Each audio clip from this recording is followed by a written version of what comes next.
ഞാനിപ്പോൾ പറയുന്നത് ദേവിയുടെ കഥയാണ്. ദേവി തിരുവനന്തപുരത്തെ ഒരു ഒരു പ്രധാനപ്പെട്ട ഒരു കുടുംബത്തിലെ അംഗമാണ്. ദേവി ഒരു MA പഠിച്ചതാണ്, പക്ഷേ ജോലിക്കൊന്നും പോയിട്ടില്ല. ഭർത്താവ് ഒരു കോളേജ് പ്രൊഫസറാണ്. ദേവിയുടെ അച്ഛനൊരു വലിയ ഉദ്യോഗസ്ഥനായിരുന്നു സർക്കാർ സർവീസിൽ. മാത്രമല്ല അദ്ദേഹം ഒരു വലിയ ഒരു റൈറ്ററും കൂടിയായിരുന്നു. അദ്ദേഹം സാഹിത്യ സംബന്ധമായിട്ട് ഒരുപാട് കാര്യങ്ങൾ, ഒരുപാട് പുസ്തകങ്ങൾ രചിച്ചിട്ടുള്ള ആളാണ്. ഒരുപാട് ഗവേഷണം നടത്തി, ഭാഷാ ഗവേഷണമൊക്കെ നടത്തിയിട്ടുള്ള ആളാണ്. ദേവിക്ക് വിവാഹത്തിലൊന്നും ആദ്യം വലിയ താല്പര്യമില്ല. ദേവിയെ സംബന്ധിച്ച് ദേവിക്ക് വായിക്കണം, ദേവിക്ക് യാത്ര ചെയ്യണം, കുറേ സംഗീതം പഠിക്കണം, സംഗീതത്തിൽ താല്പര്യമുണ്ട്. ഏതായാലും ദേവിയുടെ വിവാഹം കഴിഞ്ഞു. അപ്പോൾ ഭർത്താവ് വളരെയധികം ഒരു നന്മയുള്ള, നല്ല ഒരു സംസ്കാരമുള്ള നല്ലൊരു അധ്യാപകനാണ് അദ്ദേഹം. പക്ഷേ ഈ ഭർത്താവിനെ, ഈ ദേവിയുടെ അച്ഛനൊരു ഭയങ്കര ടവറിങ് പേഴ്സണാലിറ്റിയാണ്. ഒരു ഓൾമോസ്റ്റ് ഒരു ഓട്ടോക്രാറ്റിക് എന്ന് പറയില്ലേ, ഒരു എല്ലാത്തിനെയും അടക്കി വാഴുന്ന ഒരുപാട് ചിട്ടകളും. അദ്ദേഹത്തിൻ്റെ സാഹിത്യ രചനയ്ക്ക് വേണ്ട അന്തരീക്ഷമായിരിക്കണം വീട്ടിൽ. അദ്ദേഹത്തിൻ്റെ ഔദ്യോഗിക സ്ഥാനത്തിന് പറ്റിയ ക്രമീകരണങ്ങളായിരിക്കണം ദിനചര്യയിൽ. അപ്പോൾ അതിനുവേണ്ടി വാസ്തവത്തിൽ അദ്ദേഹത്തിൻ്റെ വൈഫെന്ന് പറയുന്നത്, അതായത് ദേവിയുടെ അമ്മ, ടോട്ടലി ഡെഡിക്കേറ്റഡ് വൈഫാണ്. വെച്ചാൽ അവരെ സംബന്ധിച്ച ജീവിതത്തിലെ ഏറ്റവും പ്രധാനപ്പെട്ട കാര്യം ഒരു നല്ല ഭാര്യയായിരിക്കുക, ഭർത്താവിൻ്റെ കാര്യങ്ങൾ നോക്കുക, അവരുടെ ഇൻഡിപെൻഡൻ്റ് ആയിട്ടുള്ള താല്പര്യങ്ങൾ പോലും അവർ അവഗണിച്ച് അങ്ങനെ കഴിയുകയാണ്. അപ്പോൾ അങ്ങനെ ഇരിക്കുമ്പം ദേവി ഭർത്താവിൻ്റെ വീട്ടിലും, രണ്ടുപേരും തിരുവനന്തപുരം നഗരത്തിൽ തന്നെയാണ്. പിന്നെ ഇടയ്ക്ക് ഇവരുടെ അച്ഛൻ്റെയും അമ്മയുടെയും കൂടെ പോയി നിൽക്കും. ഈ ബ്രദേഴ്സ് ആണെങ്കിൽ രണ്ടുപേരും, ഒരാൾ തിരുവനന്തപുരത്തും ഒരാൾ കുറച്ച് വേറൊരു പട്ടണത്തിലുമാണ്. ബിസിനസ്സുകാരുമൊക്കെയാണ്. ധാരാളം ഒരുവിധം സാമാന്യ സമ്പത്തൊക്കെ ഉണ്ട്. സമ്പത്തിനേക്കാൾ കൂടുതൽ എല്ലാവരും ഒരു എന്താ പറയേണ്ടത്, ഒരു സ്വന്തം തട്ടകങ്ങളിൽ ഒരു നേട്ടങ്ങളുണ്ടാക്കുക, അല്ലാതെ ഒരു തിയറട്ടിക്കലായിട്ടുള്ളൊരു സ്നേഹബന്ധമൊക്കെ ഉണ്ട്. പക്ഷേ വിശേഷ അവസരങ്ങളിലൊക്കെ കൂടും, അങ്ങനെ ഒരു അവസ്ഥയാണ്. പക്ഷേ വീടിനെ സംബന്ധിച്ച് അച്ഛനും അമ്മയും തമ്മിലുള്ള ആ ബോണ്ട്, അത് ദേവിയെ ഒരുപാട് സ്വാധീനിച്ചിട്ടുണ്ട്. അപ്പോൾ ഈ വിവാഹവും കഴിഞ്ഞിങ്ങനെ ദേവി ഭർത്താവിൻ്റെ വീട്ടിലും ഇങ്ങനെ കഴിയുമ്പം പെട്ടെന്ന് ദേവിയുടെ അമ്മയ്ക്ക് ഒരു പാർക്കിൻസൺസ് ഡിസീസ് വരികയാണ്. അപ്പോൾ അറിയാമല്ലോ, അതുണ്ടാക്കുന്ന ഒരു ചലന സംബന്ധമായ വൈകല്യം അത് വളരെ കൂടുതലാണ്. അത് വന്നപ്പോൾ അവരുടെ മൂവ്മെൻറ്റൊക്കെ ഇത് ശരിക്ക് അതുവരെ അവർ വളരെ എഫിഷ്യൻ്റായ ഒരു വൈഫാണ്. ഭർത്താവിൻ്റെ കാര്യങ്ങളിലെല്ലാം അണുവിട തെറ്റാതെ, അല്പം പോലും വീഴ്ച വരുത്താതെ എല്ലാം കൃത്യമായിട്ട് നോക്കി നടത്തിയിരുന്ന ഒരു അമ്മയാണ്, പക്ഷേ ഭാര്യയാണ്. പക്ഷേ ഇത് വന്നപ്പോൾ അവർക്ക് പറ്റില്ല. അപ്പോൾ ആദ്യമൊക്കെ അദ്ദേഹം കുറേ ചികിത്സയ്ക്കൊക്കെ കൊണ്ടുപോയി. പക്ഷെ അത് കഴിഞ്ഞപ്പം എവിടെ നിന്നൊക്കെ അദ്ദേഹത്തിന് കിട്ടിയ ഒരു സൂചന, ഇതങ്ങനെ ചികിത്സിച്ചാലൊന്നും വലിയ വ്യത്യാസം കിട്ടത്തില്ല, മാത്രമല്ല കുറച്ച് ഓർമ്മക്കുറവുമൊക്കെ വന്നു. ചുരുക്കത്തിൽ ഏതാനും മാസങ്ങളിലെ ചില കൺസൾട്ടേഷനും ചികിത്സയും കഴിഞ്ഞപ്പം ഈ ചികിത്സയുടെ ഇതൊക്കെ അങ്ങ് നിന്നെന്ന് വെച്ചാൽ ബ്രേക്ക് ചെയ്ത് തുടങ്ങി. ഇദ്ദേഹത്തിനൊരു അസഹ്യതയായി ഈ ദേവിയുടെ അച്ഛന്. കാര്യം അദ്ദേഹത്തിൻ്റെ കാര്യങ്ങൾക്കെല്ലാം വീഴ്ചകൾ വന്നു തുടങ്ങി, വിടവുകൾ വന്നു തുടങ്ങി. അതൊന്നും സഹിക്കത്തില്ല. Because he is a performer, he wanted to perform. അപ്പം രണ്ടുപേരും പ്രായമായി, വയസ്സായി, എന്നിട്ട് പോലും ഈ ഭാര്യയിൽ നിന്ന് പ്രതീക്ഷിക്കുന്നത് ടോട്ടൽ സർവീസാണ്. അങ്ങനെ ഇരിക്കുമ്പോൾ ഒരു ദിവസം അവരെ നോക്കാനായിട്ടൊരു സ്ത്രീയെ കൊണ്ടുപോയിരുന്നു, സുശീലയാണ് പിടിച്ച് നടത്തുന്നതൊക്കെ. അതിനിടയിൽ ഇദ്ദേഹത്തിൻ്റെ കാര്യങ്ങൾക്കൊക്കെ യാതൊരു വീഴ്ചയില്ലാതെ വീട്ടിൽ അതിന് വേറൊരു പരിചാരികയെ വെച്ചു. ഇങ്ങനെ പൊയ്ക്കൊണ്ടിരുന്ന ഒരു ദിവസം അറിയുന്നത് ഇവർ നടന്നുകൊണ്ടിരുന്നപ്പോൾ വീണ് അപ്പം തന്നെ നോക്കിയപ്പോൾ വലിയ കുഴപ്പമില്ല. ചെറിയ തലയുടെ പുറകുവശത്തൊരു ചെറിയ ഇതുണ്ട്, അതാരെയോ കാണിച്ചു, ലോക്കൽ ഡോക്ടറെ കാണിച്ച് കുഴപ്പമില്ല എന്നൊക്കെ പറഞ്ഞു. പക്ഷേ യഥാർത്ഥത്തിൽ ഒരു 10-12 ദിവസം കഴിഞ്ഞപ്പോൾ അവരുടെ ചലനങ്ങളൊക്കെ വളരെ, നടപ്പൊക്കെ ഇതായി പരിശോധിച്ചപ്പോൾ അവർക്കൊരു ബ്രെയിനകത്ത് ബ്ലീഡിങ് വന്നു. സബ്ഡ്യൂറൽ ഹെമറേജ് എന്ന് പറയുന്ന ബ്രെയിനകത്ത്. വാസ്തവത്തിൽ അത് ലാസ്റ്റ് മിനിറ്റിലാണ് അത് ആശുപത്രിയിൽ പോയി ഉടനെ കണ്ടുപിടിച്ചു. ഉടനെ തന്നെ തിയേറ്ററിൽ കയറ്റി അവർക്ക് സർജറി ചെയ്യേണ്ടി വന്നു. സർജറി ചെയ്തു, അവർ റിക്കവർ ചെയ്തു, ഒരു കുഴപ്പമില്ലാതെ. പക്ഷേ പൂർണ്ണമായിട്ട് നടക്കുകയോ ഒന്നും വന്നില്ല. അപ്പോൾ ഈ സമയമൊക്കെ ആയപ്പോൾ ഈ ഭർത്താവ്, അദ്ദേഹം വളരെ സമ്പന്നനൊക്കെയാണ്, പക്ഷേ ഇതിനൊരു താല്പര്യമൊക്കെ നശിച്ചു. ഈ ചികിത്സ ഇനി തുടരാനും ഒക്കെ പുള്ളിക്ക് പ്രയാസമൊക്കെ വന്നു. എങ്കിലും തുടർന്നു. ദേവിയാണ് കൂടുതൽ, ദേവിയും ദേവിയുടെ ഭർത്താവ് കോളേജ് പ്രൊഫസറുമാണ് നോക്കിക്കൊണ്ടിരുന്നത്. അപ്പോൾ ഈ അമ്മയ്ക്ക് ഫിറ്റ്സ് വന്നു. അങ്ങനെയാണ് ഈ ജന്നിയുടെ ഇത് വന്ന്, ഈ സബ്ഡ്യൂറൽ വന്നാൽ ഫിറ്റ്സ് വരും. അപ്പോൾ അതിൻ്റെ മരുന്നുകളുമൊക്കെ ഉണ്ട്. ഈ സുശീല വളരെ നല്ല ഒരു ഹോം നേഴ്സായിരുന്നു. ഹോം നേഴ്സായിട്ടാണ് വന്നത്. പക്ഷെ അവരെല്ലാ കാര്യങ്ങളും നോക്കും. അങ്ങനെ ഇരുന്ന് ഒരു ദിവസം അനിയന്ത്രിതമായിട്ട് ഫിറ്റ്സ് വന്ന് ദേവിയുടെ അമ്മ മരിക്കുകയാണ്. ചടങ്ങുകളൊക്കെ കഴിഞ്ഞ് 10-16 ദിവസം ഉണ്ട് തിരുവനന്തപുരത്തൊക്കെ ചടങ്ങുകൾ, അടിയന്തരം എന്നൊക്കെ പറഞ്ഞ് അതുവരെ എല്ലാം നടത്തി. അപ്പം ദേവിയൊക്കെ വീട്ടിലാണ്. അതെല്ലാം കഴിഞ്ഞ് ദേവി ഈ ചടങ്ങൊക്കെ കഴിഞ്ഞ് എല്ലാവരും പോയൊക്കെ കഴിഞ്ഞപ്പോൾ ഈ സുശീല ഇവിടെ നിൽക്കേണ്ട കാര്യമില്ലല്ലോ. അവരും കൂടെ പരിചാരികയായിരുന്നു. പക്ഷേ ഈ ചടങ്ങുകളുടെ സമയത്ത് അവരും കൂടെ ഉണ്ടായിരുന്നു. അവരെ തിരികെ വീട്ടിലേക്ക് കിട്ടും. അവരിപ്പോൾ അവിടെ നിന്ന് പോവുകയാണ്. അവർക്ക് ഗൾഫിൽ മറ്റൊരു രോഗിയെ നോക്കാം. അവർ ഹോം നേഴ്സാണ്, she's a trained home nurse, പോകാനാണ്. അപ്പം അതിൻ്റെ ഒരു സമയത്താണ്. അപ്പോൾ അവർ യാത്രയൊക്കെ പറഞ്ഞു പോയി. അപ്പോഴെന്തോ പറയാനുള്ളതുപോലെ സുശീല വന്ന് ഈ ദേവിയുടെ അടുത്തിരുന്നു. പിന്നെ എന്തോ വിഷമം കൊണ്ടായിരിക്കും ഒന്നും പറയാത്തതെന്ന് പറഞ്ഞ് പോയി. പക്ഷേ ഒരു 2 ആഴ്ച കഴിഞ്ഞ് സുശീല വീണ്ടും ദേവിയെ കാണാൻ വന്നു. അപ്പോൾ ദേവി മാത്രമേ ഉള്ളൂ, അച്ഛനപ്പുറത്തുണ്ട്. ദേവി വായിച്ചുകൊണ്ടോ മറ്റേ ഇരുന്നപ്പോൾ ആണ് വന്നത്. കുഞ്ഞിനെ ഞാനൊന്ന്, ദേവി കുഞ്ഞിനെ ഒന്ന് കാണാൻ ഞാൻ വന്നതാണ്. കുഞ്ഞിനോടത് കാര്യം പറയാനുണ്ട്. പറയണോ എനിക്കറിഞ്ഞൂടാ, പക്ഷേ പറയാതെ പോയാലും തെറ്റാണ്. ഇനി ഞാൻ കാണുമോ എന്ന് തന്നെ അറിഞ്ഞൂടാ. ഞാനിങ്ങനെ പോയാലും 3 വർഷം കഴിഞ്ഞേ ഇനി വരുവുള്ളൂ. അവിടെ പരായൽസായിട്ട് കിടക്കുന്ന ഒരു ഗൾഫിലെ ഒരാളുടെ അമ്മയെ നോക്കാൻ പോവുകയാണ്. കുഞ്ഞിൻ്റെ എല്ലാം എനിക്കറിയാം എന്ന് പറഞ്ഞ് അവർ സുശീല എന്ന് പറയുന്ന ആ ഹോം നഴ്സ് ഈ ദേവിയോട് പറയുന്നത് ആ കഥയാണ് ഇതിൻ്റെ. അതായത് ഈ അച്ഛൻ ദേവിയുടെ അമ്മയെ ഈ സുശീല നടത്തിക്കൊണ്ടിരിക്കുമ്പോൾ അച്ഛൻ വന്ന് ഇങ്ങനെ പിടിച്ചു. എന്നിട്ട് സുശീലയോട് പറഞ്ഞു, നീ പോയൊരു ചായ ഇടെന്ന് പറഞ്ഞു. അപ്പോൾ ചായ എടുക്കൊണ്ട് വന്നപ്പം ഈ സുശീല കണ്ട ഒരു സീന് ഈ അച്ഛൻ ഇങ്ങനെ നടത്തിക്കൊണ്ടിരിക്കുന്നതിന് അമ്മയെ തള്ളിയിടുന്നതാണ്. ഇത് പറയാമോ പറയണ്ടയോ, അയ്യോ സാറേ ഇതെന്ത് എന്നും പറഞ്ഞ് കയറി പിടിക്കുകയും തടയാൻ നോക്കുകയും അപ്പോഴവർ വീഴുകയും ചെയ്യുകയാണ്. അപ്പം അത് സുശീലയെ വല്ലാതെ ഒലച്ചു. പക്ഷേ അതിനുശേഷം ആശുപത്രിയിൽ കൊണ്ടുപോയി ചികിത്സയൊക്കെ എടുത്തു. പിന്നെ 10-12 ദിവസം കഴിഞ്ഞപ്പോഴാണ് മറ്റേ സബ്ഡ്യൂറൽ ഹെമറേജ് വന്നത്. അപ്പോഴൊക്കെ സുശീല നിന്ന് പരിചരിക്കുകയാണ്. അത് കഴിഞ്ഞിട്ട് തിരികെ വന്ന് ഈ ഫിറ്റ്സിനുള്ള മരുന്ന് അതൊരിക്കലും മുടക്കാൻ പാടില്ല. വാൽപ്രൊവേറ്റ് എന്ന് പറയുന്ന മെഡിസിനാണ്. അതൊരിക്കൽ സുശീല മരുന്ന് കൊടുക്കുമ്പോൾ ഇടയ്ക്ക് ഇദ്ദേഹവും വരും. ഇപ്പോൾ അവിടെ താമസിക്കുന്ന ഇവർ രണ്ടുപേരും, രോഗിയായ അമ്മയും അച്ഛനും ഈ സുശീലയും മാത്രമേ ഉള്ളൂ. ദേവി എല്ലാ ദിവസവും വരും. അപ്പോൾ അവർ പറഞ്ഞു, വലിയ സാറിങ്ങനെ എടുത്ത് ഗുളിക കൊടുക്കാമെന്ന് പറഞ്ഞ് കൊടുക്കും. അപ്പോൾ പാവമല്ലേ, ഒരുമിച്ച് ജീവിച്ചല്ലേ, ആ സ്നേഹത്തിൻ്റെ ഇതല്ലേ എന്ന് പറഞ്ഞ് ഞാൻ കൊടുത്തു. പക്ഷേ അമ്മ മരിച്ചു കഴിഞ്ഞ് ഞാൻ സാറിൻ്റെ മുറിയിൽ പോയി മേശ തുറന്നപ്പോഴാണ് അതിനകത്ത് ആ മരുന്നുകളെല്ലാം ഇരിക്കുന്നത് കണ്ടത്. അപ്പം അമ്മയ്ക്ക് കൊടുത്തിട്ടില്ല. സുശീലയുടെ ദുഃഖം അത് പറഞ്ഞവർ പൊട്ടിക്കരയാണ്. ആ മരുന്ന് കൊടുത്തിരുന്നെങ്കിൽ അമ്മയ്ക്ക് ഫിറ്റ്സ് വരില്ലായിരുന്നു. ഫിറ്റ്സ് വന്നില്ലായിരുന്നെങ്കിൽ അമ്മ മരിക്കില്ലായിരുന്നു. ഇത് കേട്ടതോടെ ദേവിയുടെ മനസ്സ് മാറി. ദേവി ഭയങ്കരമായ സിവിയറായിട്ടുള്ള ഒരു വിഷാദത്തിൻ്റെ ഏറ്റവും തീവ്രത വരുന്ന ഡിപ്രസീവ് സ്റ്റൂപ്പർ എന്ന് പറയും. ഒരു ചലനവും ഒന്നുമില്ലാത്ത ഒരവസ്ഥയിൽ ഈ അവസ്ഥയിൽ ആണ് ദേവിയെ ഞാൻ കാണുന്നത്. അപ്പോൾ ഈ അവസ്ഥയിൽ വരുമ്പോൾ ഒന്നുമില്ല, ഒരു സമാധി എന്ന പോലെ നിർവികാരയായിട്ട് അങ്ങനെ കിടക്കുന്ന ഒരവസ്ഥയിലാണ്.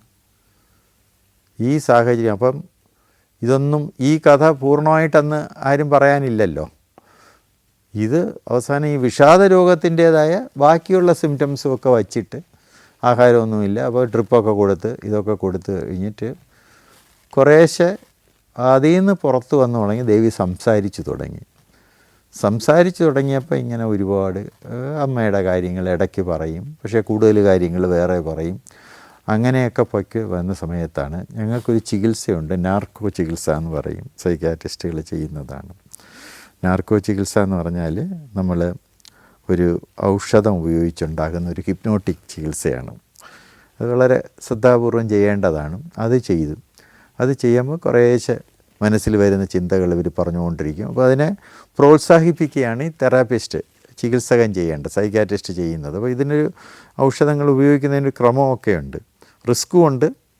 ചിലപ്പോൾ ഭയങ്കരമായിട്ട് എക്സൈറ്റ് ആവും, പിന്നെ പല കാര്യങ്ങൾ പറയുന്നതിൽ ഒരുപാട് സത്യങ്ങളുണ്ടാവും, പക്ഷെ അതുപോലെ ഫാൻറ്റസീസും ഉണ്ടാവും, ഇമാജിനേഷനും ഉണ്ടാവും. ഇതെല്ലാം ഇടകലർന്നാണ് പറയുന്നത്. അപ്പോൾ നമ്മൾ മനസ്സിലാക്കിയിരിക്കുന്ന ചില കാര്യങ്ങളുടെ അടിസ്ഥാനത്തിൽ അതിനെ നിർദ്ധാരണം ചെയ്യുമ്പോൾ മനസ്സിൽ കിട്ടും. അപ്പോൾ അതിൽ കൂടെയാണ് ഈ സംഭവം വരുന്നത്. അപ്പം ഈ സംഭവം ഇത് സുശീല പറഞ്ഞത് ഒരു ഭയങ്കര ഒരു മെൻ്റൽ എന്താ പറയേണ്ട ഒരു എക്സ്പ്ലോഷനായിട്ട് ദേവിയുടെ മനസ്സിൽ അത് ഇതിൻ്റെ നാർക്കോയുടെ ഇടയിൽ കൂടെ മനസ്സിലാകുന്നു. ഇങ്ങനെ നടന്നു വരുന്നതും അച്ഛനിങ്ങനെ അമ്മയെ തള്ളുന്നതും, അതായത് വാട്ട് ഈസ് ഡൺ. ഈ ചികിത്സയിൽ നമ്മൾ ചെയ്യുന്നത് എന്താണെന്ന് വെച്ചാൽ ഇവർ ഈ പഴയ അനുഭവത്തിലേക്ക് റീട്രേസ് ചെയ്യുകയാണ്, റീലിവിങ് ദി എക്സ്പീരിയൻസ് എന്നാണ് പറയുക. അതായത് ആ അനുഭവത്തിലേക്ക് ഏത് എക്സ്പീരിയൻസിനെയാണോ മനസ്സ് സപ്രസ് ചെയ്ത് വെച്ചിരിക്കുന്നത്, അതൊരു ഡിസോസിയേഷനാണ്, മനസ്സിൻ്റെ അടിയിൽ അതിങ്ങനെ വരുന്ന, അതിനെ വെളിയിൽ കൊണ്ടുവന്നു.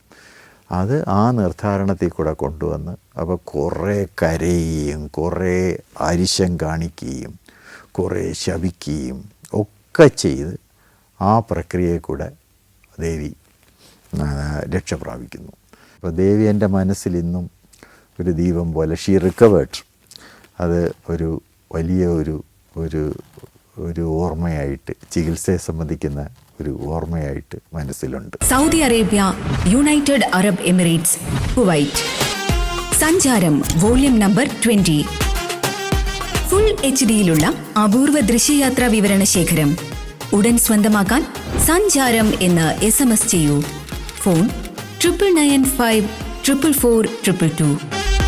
ഞാനിപ്പോൾ പറയുന്നത് ഗോപാലൻ നായരുടെയും സുമതിയമ്മയുടെയും കഥയാണ്. ഗോപാലൻ നായർ ഒരു കോടതിയിലെ ഹെഡ് ക്ലാർക്കാണ്, ശിരസ്തദാർ പോലെ ഒരു ഇതാണ്. പിന്നെ ആദ്യം മജിസ്ട്രേറ്റ് കോടതിയിലെ ബെഞ്ച് ക്ലാർക്കായിരുന്നു, പിന്നെ അത് കഴിഞ്ഞ് ഇങ്ങനെ കൂടുതൽ വലിയ കോടതിയിലുമൊക്കെ വന്ന്. സുമതിയമ്മ ഭാര്യ ഒരു വീട്ടമ്മയാണ്. അപ്പോൾ ഈ ഗോപാലൻ നായർ കോടതിയിൽ വളരെ എന്താ പറയേണ്ട പ്രാപ്തനായ, അന്ന് ഈ കോടതിയിലെ ക്ലർക്കെന്ന് പറയുന്നത് നല്ല പവർഫുള്ളാണ്. മജിസ്ട്രേറ്റിനുള്ള പവർ പോലെ തന്നെ ഇവർക്കും പവറുണ്ട്. ഇവർ വഴിയാണ് ഈ കടലാസുകൾ മുകളിലോട്ട് പോകുന്നതും മജിസ്ട്രേറ്റിൻ്റെ മുമ്പിലെത്തുന്നതും താഴോട്ട് വരുന്നതുമൊക്കെ. അപ്പോൾ അതോടൊപ്പം തന്നെ ഇദ്ദേഹം ഒരു വില്ലേജ് ഫൈനാൻസിയറും കൂടിയാണ്. അവിടെ ഒരു ചെറിയൊരു പണമിടപാട് നമ്മുടെ നാട്ടിൻപുറങ്ങളിലുണ്ടല്ലോ, അവർ ചെറിയ തുകയൊക്കെ കൊടുക്കും, അതിന് പലിശ വാങ്ങിക്കും. അപ്പോൾ വിശ്വാസമൊക്കെ നോക്കിയാണ് ഇത് ചെയ്യുന്നത്. അതും കൂടെ അതിൽ ധാരാളം പണമൊക്കെ ഉണ്ടാക്കിയിട്ടുണ്ട്. അപ്പോൾ സുമതിയമ്മയ്ക്ക് ഈ കൃഷിയും വീട്ടിലെ കാര്യങ്ങളും ഒക്കെ ആയിട്ട് അവർക്കും പരിപാടിയൊക്കെ ഉണ്ട്. പക്ഷേ ഈ ഗോപാലൻ നായർ ആറു പിശുക്കനാണ്.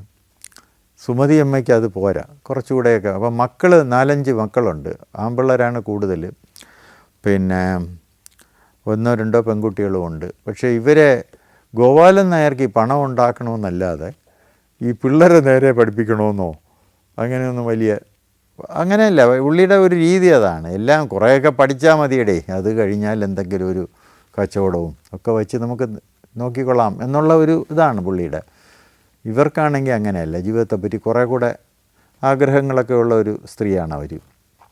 അപ്പോൾ ഏതായാലും ഒരു ശീതസമരം ഉള്ള വീടാണ്. അപ്പോൾ മൂത്ത ഒരു പെൺകുട്ടിയെ മറ്റേ കല്യാണം കഴിച്ചയച്ചു. അത് ഇപ്പോൾ ഗോപാലൻ നായർ ഈ കാശുണ്ടെങ്കിലും മക്കളെയൊക്കെ കല്യാണം കഴിച്ചയക്കുമ്പോൾ മിനിമം കാശ് പുള്ളി കയ്യിൽ നിന്ന് ചിലവാക്കുകയുള്ളൂ. അപ്പോൾ സ്ത്രീധനം കൊടുക്കുന്നതൊക്കെ പുള്ളി പല രീതിയിലും, അന്ന് സ്ത്രീധനമൊക്കെ ഉണ്ട്, പക്ഷേ പുള്ളി സ്ത്രീധനത്തിന് എതിരൊന്നും അല്ലെങ്കിലും കയ്യിൽ നിന്ന് അധികം ഇറക്കിയുള്ള സ്ത്രീധനമൊക്കെ ഒഴിവാക്കി ഓരോ രീതിയിലൊക്കെയാണ് പുള്ളി അത് ഒപ്പിക്കുന്നത്. ഏതായാലും ആ 2 കല്യാണവും ഇങ്ങേര് പറയുന്ന അവർക്ക് വീട് വെച്ച് കൊടുക്കാമെന്ന് പറഞ്ഞു, അത് വെച്ച് കൊടുത്തില്ല. അങ്ങനെയൊക്കെ പറഞ്ഞത് ഒരുവിധം കുളമായി. പിള്ളേർ അവർ ഒരാൾ വീട്ടിൽ വന്ന് നിപ്പായി, മറ്റേ ആൾ വീട്ടിലേക്ക് വരാതെയുമായി. ഇതാണ് അന്തരീക്ഷം.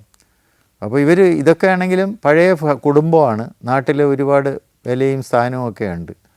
അപ്പോൾ ഗോപാലൻ നായർ എല്ലാത്തിനും ഒരു വിലയിടുന്ന ആളും വില ഈടാക്കുന്ന ആളും പിന്നെ ഒക്കെയാണ്. അങ്ങനെ പൊയ്ക്കൊണ്ടിരിക്കുന്ന കാലത്ത് പെട്ടെന്നാണ് അവിടെ ഒരു സംഭവം. ഇപ്പോൾ വീട്ടിൽ ഭയങ്കര സമ്മർദ്ദമാണ്. ഒരു ചെറുക്കൻ അവൻ പഠിച്ചു, അവനെന്ത് ഇലക്ട്രിക്കൽ IT ഒക്കെ പഠിച്ചു. അവനിപ്പോൾ ഗൾഫിൽ പോകണം. ഗോപാലൻ നായർ വിസയ്ക്ക് കാശ് കൊടുക്കില്ല. എടാ വിസയൊക്കെ അല്ലാതെ കിട്ടുമോടാ എന്നൊക്കെ പറഞ്ഞ് ഗോപാലൻ നായർ ഉഴപ്പാണ്. അങ്ങേരെ അതേസമയം അമ്പലത്തിലെ കാര്യങ്ങൾ അത് ഇത് അതിലൊക്കെ ഉണ്ട്. അതിലൊക്കെ പുള്ളി വളരെ ക്ലവറാണ്. അപ്പോൾ പണം അത്യാവശ്യം മുതലാക്കുകയുള്ളൂ. ബാക്കിയുള്ളവർക്കുണ്ട് എല്ലാം പണം ഇറക്കിപ്പിക്കാനും കാര്യങ്ങൾ ചെയ്യാനുമുള്ള പ്രാപ്തിയുണ്ട്. അപ്പോൾ സുമതിയമ്മയ്ക്ക് ഉള്ളിൻ്റെ ഉള്ളിൽ ഇയാൾ അങ്ങനെ കൊള്ളൂലല്ലോ, ഇയാൾ ശരിയല്ലല്ലോ എന്നൊരു തോന്നലുണ്ട്. അങ്ങനെ പ്രായമായി വന്ന്, പക്ഷേ ചെറുപ്പത്തിൽ വലിയ പ്രശ്നമില്ലാതെയൊക്കെ പോയി. അവസാനം വീട്ടിൽ ഭയങ്കര സംഘർഷാവസ്ഥയായി. പെൺമക്കൾ 2 പേരുടെ വിവാഹം ഏതാണ്ട് ഇയാളുടെ ഈ പിശുക്കും ഈ ഒരു ഒന്നിനും അയവില്ലാത്ത ഒരു സമീപനം, ഒരു കാര്യത്തിലും പറയുന്നത് പാലിക്കത്തില്ല, മക്കളുടെ കാര്യത്തിലായാലും. പിന്നെ മോനാണെങ്കിൽ അവന് വിസ കിട്ടാതെ വന്നപ്പോൾ അവൻ ഒരു ദിവസം ചൂടാവുകയൊക്കെ ചെയ്തു, വീട്ടിൽ കിടന്ന് അത് വഴക്കായി, ആകെ അന്തരീക്ഷമൊക്കെ പോയി. അപ്പം ഇവർ വലിയ ഭക്തിയൊക്കെ ഉള്ള ഒരു സ്ത്രീയാണ് ഈ സുമതിയമ്മയെ കാണാനില്ല. സുമതിയമ്മയെ കാണാനില്ല. നേരം വെളുത്തപ്പോൾ സംഗതി വലിയ ഇഷ്യൂ ആയിരുന്നു. കൊച്ചി നാട്ടിൻപുറമാണേ. അവസാനം പലയിടത്തും ആളൊക്കെ അന്വേഷിച്ച് പോയി. അപ്പം ആരോ പറഞ്ഞു, പോലീസ് സ്റ്റേഷനിൽ പറയാമെന്ന് നിന്നപ്പോഴത്തേക്ക് ആരോ, ഇങ്ങനെ കോടതിയിലൊക്കെ വർക്ക് ചെയ്ത ആളല്ലേ, പിന്നെ പറഞ്ഞു പോലീസിലൊക്കെ പറഞ്ഞാൽ ചിലപ്പം നിങ്ങൾ തമ്മിലുള്ള ഇതൊക്കെ ഈ പണിക്കാരൊക്കെ കണ്ടിട്ടുണ്ട്, നിങ്ങളുടെ വഴക്കൊക്കെ ചിലപ്പോൾ നിങ്ങൾ അകത്തായെന്നിരിക്കും എന്ന് പറഞ്ഞപ്പോൾ ഇങ്ങേർക്ക് അതും വയ്യ. ഏതായാലും ആളൊക്കെ അന്വേഷിച്ച് പോയി. പളനി പോയി, മധുരയിൽ പോയി, ഗുരുവായൂർ പോയി. അവസാനം പളനി ക്ഷേത്രത്തിൽ, പളനിയല്ല മധുര ക്ഷേത്രത്തിൻ്റെ അവിടെ വച്ച് ഈ സുമതിയമ്മയെ പിടികിട്ടി. സുമതിയമ്മ അവിടെ ക്ഷേത്രത്തിൻ്റെ വെളിയിരുന്ന് ഒരു രുദ്രാക്ഷമൊക്കെ ഇട്ട് പ്രാർത്ഥിച്ചുകൊണ്ടിരിക്കുകയാണ്. അപ്പോഴത്തേക്ക് 3-4 ദിവസമായി. നാട്ടിൽ നിന്ന് പോയവർ തന്നെ അവർ കണ്ടുപിടിച്ച് സുമതിയമ്മയെ ഉപചാരപൂർവ്വം തിരികെ വീട്ടിൽ കൊണ്ടുവന്നു. അപ്പോൾ ഈ സുമതിയമ്മ അത് കഴിഞ്ഞ് വന്നപ്പോൾ ഒരു ശരിക്ക് മുടിയൊക്കെ ഇച്ചിരി ജട കെട്ടി തുടങ്ങി, ഭസ്മമൊക്കെ വാരിത്തേക്ക് ആകെ ഒരു സന്യാസിനിയുടെ മട്ടിൽ ശരിക്ക് ഗോപാലൻ നായരെ രൂക്ഷമായിട്ട് നോക്കുകയും ചിലപ്പോൾ ശാപവാക്കുകൾ പറയുകയൊക്കെ ചെയ്ത് ഗോപാലൻ നായർ വരണ്ട് കേട്ടോ. അങ്ങേര് സാധാരണ ഒന്നിലും കുലുങ്ങാത്ത ആളാണെങ്കിലും ഇത് കണ്ടപ്പോൾ പുള്ളി പേടിച്ച് പറഞ്ഞു, ഇതെന്തോ ഭയങ്കര ഒരാവേശം വന്നിരിക്കുകയാണെന്നൊക്കെ പറഞ്ഞ്. അപ്പോഴാണ് ആരോ പറഞ്ഞത് ഇവർ ഇങ്ങനെയുള്ളതൊക്കെ മന്ത്രവാദം ചെയ്യാമെന്നൊക്കെ പറഞ്ഞ് അതിനൊക്കെ എന്തോ ശ്രമം നടത്തി. അതിനിടെ ആരോ പറഞ്ഞ് ഇവരുടെ രാത്രിയൊക്കെ ഇവർ ഉറങ്ങാതെ എഴുന്നേറ്റ് നടക്കുന്നു, ആഹാരം കഴിക്കുന്നില്ല. സുമതിയമ്മ ആകെ നമ്മൾക്കൊരു ഡോക്ടറെ കാണിച്ചാലോ എന്ന് പറഞ്ഞ് അങ്ങനെ കാണിക്കാൻ കൊണ്ടുവന്ന ഡോക്ടർ ഞാനാണ്. പിന്നെ അപ്പോൾ ഗോപാലൻ നായരെ സുമതിയമ്മയും കൊണ്ടുവരുമ്പം ശരിക്ക് ആദ്യം ഗോപാലൻ നായരാണ് എൻ്റെ മുറി വരുന്നത്. പുള്ളി വന്ന് ഒരു കേസിൻ്റെ കാര്യം പറയും പോലെയാണ്. കാര്യം പുള്ളി കോടതി ഇരുന്നതല്ലേ. അതുപോലെ ഈ ഇതിലെ പ്രതി എന്ന് പറയുന്ന ആൾ കുറച്ച് നാൾ ഇവിടെ മുങ്ങിക്കളഞ്ഞു എന്നൊക്കെ പറഞ്ഞാണ് പുള്ളി അവതരിപ്പിക്കുന്നത്. ഭാര്യ എന്നൊക്കെയുള്ള പിന്നെയാണ് വരുന്നത് കേട്ടോ. പുള്ളി ഒരു സ്റ്റൈലൈസ്ഡ് ആയിട്ടുള്ള ഒരു പ്രസൻറ്റേഷനാണ്. അവസാനം സംഗതി നോക്കിയപ്പോൾ എന്നിട്ട് അത് കഴിഞ്ഞിട്ട് വെളിയിരുന്ന ഈ സുമതി അമ്മ അവർ ഒരു ഇച്ചിരി ജടയും ഒക്കെ ഉണ്ട്. അവരെ ഇങ്ങനെ അകത്തോട്ട് കൊണ്ടുവരുന്ന ഒരു തൊണ്ടി മുതൽ ഇങ്ങനെ ഹാജരാക്കണ പോലെ, കോടതി ഹാജരാക്കും പോലെ എൻ്റെ മുമ്പ് കൊണ്ടുവരണം. അപ്പോൾ അതൊക്കെ കണ്ട് അവസാനം കഥ നോക്കിയപ്പോൾ ഇതാണ്. അപ്പോൾ സുമതിയമ്മയ്ക്ക് നോക്കി, സുമതിയമ്മ ഒന്നും പറയണില്ല. ഏതായാലും ആശുപത്രി കിടത്തേണ്ടി വന്നു. അപ്പോൾ ഞാൻ ഹോസ്പിറ്റലിൽ വർക്ക് ചെയ്യുന്ന സമയത്താണ്. ഹോസ്പിറ്റലിൽ കിടത്തേണ്ടി വന്നു. കുറച്ച് കഴിച്ച് സുമതിയമ്മ എന്തോ കുറേ ലിക്വിഡ് ഫുഡൊക്കെ കഴിച്ചു. എല്ലാം കഴിഞ്ഞ് ഈ സുമതിയമ്മ വർത്തമാനമൊക്കെ പറഞ്ഞു. അപ്പോൾ സുമതിയമ്മയുടെ മനസ്സിൽ നിന്ന് ഇതെല്ലാം വെളിയിൽ വന്നു. അവസാനം കാര്യം എന്താണെന്ന് വെച്ചാൽ സുമതിയമ്മയ്ക്ക് ഭയങ്കര ദുഃഖമായിരുന്നു. ഇത്രയും ഇങ്ങേര് 3 ജനറേഷനുള്ള കാശും ഉണ്ടാക്കി വെച്ചിട്ടുണ്ട്, പക്ഷെ ഒന്നും ചിലവാക്കുന്നില്ല. മക്കളുടെ അവസ്ഥ ഇതായി, പറഞ്ഞാലും കേൾക്കുന്നില്ല. എല്ലാം കൂടെ വച്ചിട്ട് സുമതിയമ്മ നിശ്ചയിച്ചു, ഇവിടെ ഞാൻ ജീവിച്ചിട്ട് കാര്യമില്ല എന്ന് പറഞ്ഞൊരു ഒളിച്ചോട്ടം പോലെ പോയതാണ്. അപ്പം ഞാൻ ചോദിച്ചു, സുമതിയമ്മ ഇത് അതല്ല, അത് ഞാൻ പോയെന്ന് വെച്ചാൽ എനിക്കൊരു മനസമാധാനം വേണം, പിന്നെ ഇങ്ങേർക്ക് അങ്ങനെയെങ്കിലും ഒരു മാനസാന്തരം ഉണ്ടാകട്ടോ എന്ന് വിചാരിച്ചും കൂടെയാണ് ഞാൻ പോയത് എന്ന് പറഞ്ഞു. അങ്ങനെ ഏതായാലും ഈ പറയാൻ കാര്യം, സുമതിയമ്മ ഇമ്പ്രൂവ് ചെയ്തു, സംസാരിച്ചു തുടങ്ങി. ഇങ്ങേരോടെ കൂടെ ലൗകികമായിട്ടൊക്കെ സംസാരിച്ച്, പിന്നെ സുമതിയമ്മയും ഇങ്ങേരും കൂടെ ഒരുമിച്ച് വർത്തമാനമൊക്കെ പറഞ്ഞ് ഉല്ലസിച്ച് വർത്തമാനമൊക്കെ പറഞ്ഞ്. അപ്പോൾ അത് കഴിഞ്ഞിട്ട്, അപ്പോൾ ഇതൊരു ജീവിതത്തിലെ സിറ്റുവേഷൻസ് ചിലപ്പോൾ ചില ആളുകളെ കൊണ്ട്, അപ്പോൾ അവർ സുമതിയമ്മയുടെ ഒരു മനസ്സിൻ്റെ അനാലിസിസ് ഒന്നും ഞാനിവിടെ പറയുന്നില്ല, പക്ഷെ അതിലൊരു എലിമെൻ്റ് ഓഫ് മെൻ്റൽ ഷോക്കുണ്ട്, അതിൻ്റെ ഒരു റിയാക്ഷനും ഉണ്ട്. പക്ഷെ അതോടൊപ്പം തന്നെ ഇതൊരു പ്രയോഗമായിട്ടും കൂടിയാണ്. ചില സമയത്ത് മാനസിക രോഗമെന്ന് നമ്മൾ പറയുന്ന അവസ്ഥകളിൽ ഇത് വരും. ഇതിപ്പോൾ ഒരു കള്ളത്തരത്തിൽ ഇവർ പോയതാണോ എന്ന് വേണമെങ്കിൽ, അപ്പോൾ കാരണം ഇവർ ആരോ പറഞ്ഞു ഇവർ സൂയിസൈഡ് ചെയ്യാനൊക്കെ എവിടെയോ പോയിരുന്നത്. അപ്പോൾ സുമതിയമ്മ എന്നോട് പറഞ്ഞു, ഞാൻ ഒരു കാലത്തും സൂയിസൈഡ് ചെയ്യത്തില്ല, ഇത് നമ്മൾ ജീവിതത്തിൽ പിള്ളേരുടെ ഒരു കാര്യമില്ലേ, അതെന്തെങ്കിലും നമ്മളെ കൊണ്ട് ചെയ്യാൻ പറ്റണമെങ്കിൽ ചെയ്യട്ടെന്ന്. അപ്പം ഒരേ സമയം തന്നെ നമ്മൾ ജീവിതത്തിൻ്റെ ചുമതലകളെ നിർവഹിക്കുന്നതിനുള്ള ഒരു സമ്പ്രദായമായിട്ടും അനുഭവിക്കുന്ന വേദനയ്ക്കുള്ള ഒരു എക്സ്പ്രഷനായിട്ടും ഒരു പ്രകടനമായിട്ടും വരുന്ന ചില മാനസിക പ്രശ്നങ്ങളുമുണ്ട്. അപ്പോൾ ഇതിനെല്ലാം നമ്മളൊരു ശാസ്ത്രീയമായിട്ടൊരു രോഗം അല്ലെങ്കിൽ ഒരു പ്രയോഗം അല്ലെങ്കിൽ എന്ന് പറഞ്ഞ് നമുക്ക് തിരിക്കാൻ വയ്യാത്ത ചില മിക്സ്ഡായിട്ടുള്ള അനുഭവങ്ങളും സൈക്യാട്രിസ്റ്റിൻ്റെ ജീവിതത്തിൽ വരാറുണ്ട്. ഞാൻ ചോദിച്ചപ്പോൾ ഞങ്ങളുടെ ബാച്ചിലെ സജീവൻ, അവനിങ്ങനെ വളരെ വയലൻ്റായിരിക്കുകയാണ്. ഹോസ്റ്റലിൻ്റെ മുറിയിൽ അവൻ വാതിൽ അടച്ച്, റിസപ്ഷൻ റൂമിൽ താഴത്തെ സ്വീകരണ മുറിയിൽ, അപ്പോൾ അവിടെയാണ് പത്രമാസികൾ ഇടുന്നതും ഫോൺ ഇരിക്കുന്നതും ഒക്കെ, അവിടുത്തെ കോമൺ റൂം, അവിടെ വാതിലടച്ചിരിക്കുകയാണ്.